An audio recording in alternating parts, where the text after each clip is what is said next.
অনুভূতিটার কথা বললেন এবং আপনি সবার সাথে মিশে বসে পড়লেন।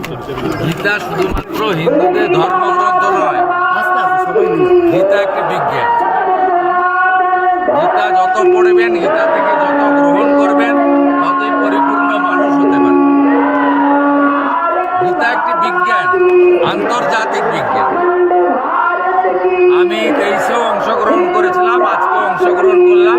তাছাড়া আমি সাত্বিক পরিবার থেকে আসি।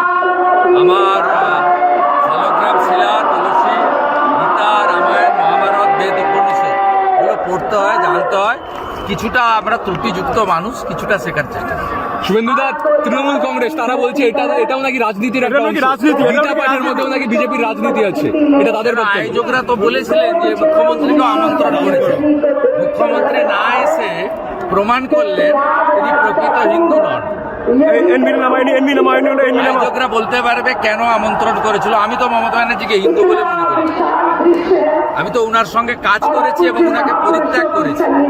হিন্দু বাড়ির ছেলে হিসাবে পরিত্যাগ করেছি, কারণ তিনি সীমাহীন দূষণ, হিন্দু ধর্মকে কালচারাল প্রোগ্রামে পরিণত করা, পিতৃপক্ষে পুজো উদ্বোধনে যাওয়া এবং মহাকুম্ভকে বলা থেকে, হিন্দু ধর্মকে গন্ধা ধর্ম বলা থেকে, রাম মন্দির বিরুদ্ধে মিছিল বের করানো থেকে শুরু করে হিন্দুদের আঘাত দেওয়ার জন্য যা যা করার তিনি করেছেন, তার পুলিশ মন্ত্রিত্বে মা কালীকে প্রিজন ভ্যানে উঠতে হয়েছে। আয়োজকরা ডেকেছিলেন, কেন ডেকেছিলেন আয়োজকরা বলতে পারবেন। আমি মনে করি মমতা ব্যানার্জি হিন্দু নন, হিন্দু রীতিনীতি শাস্ত্র বিরোধী। তিনি রেড রোডে ঈদে আসেন, হুমায়ুনকে আটকালেন না।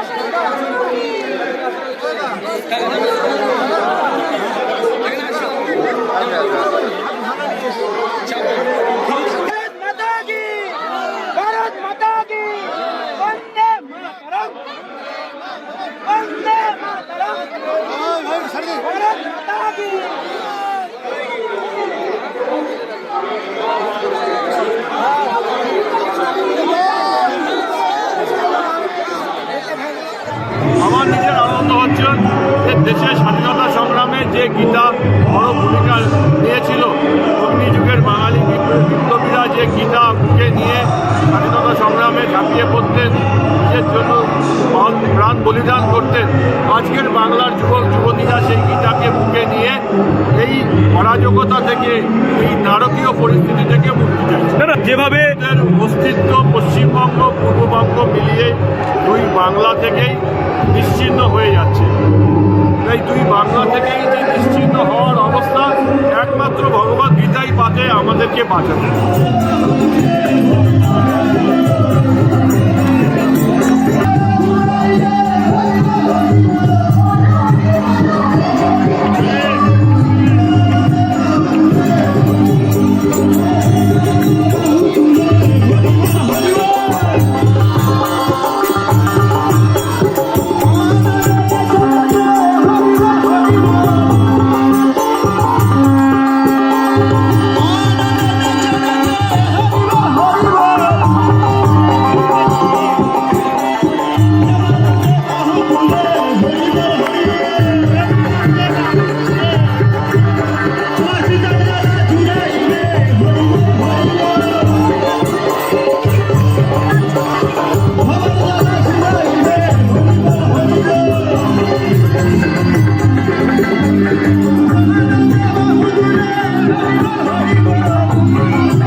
হিন্দু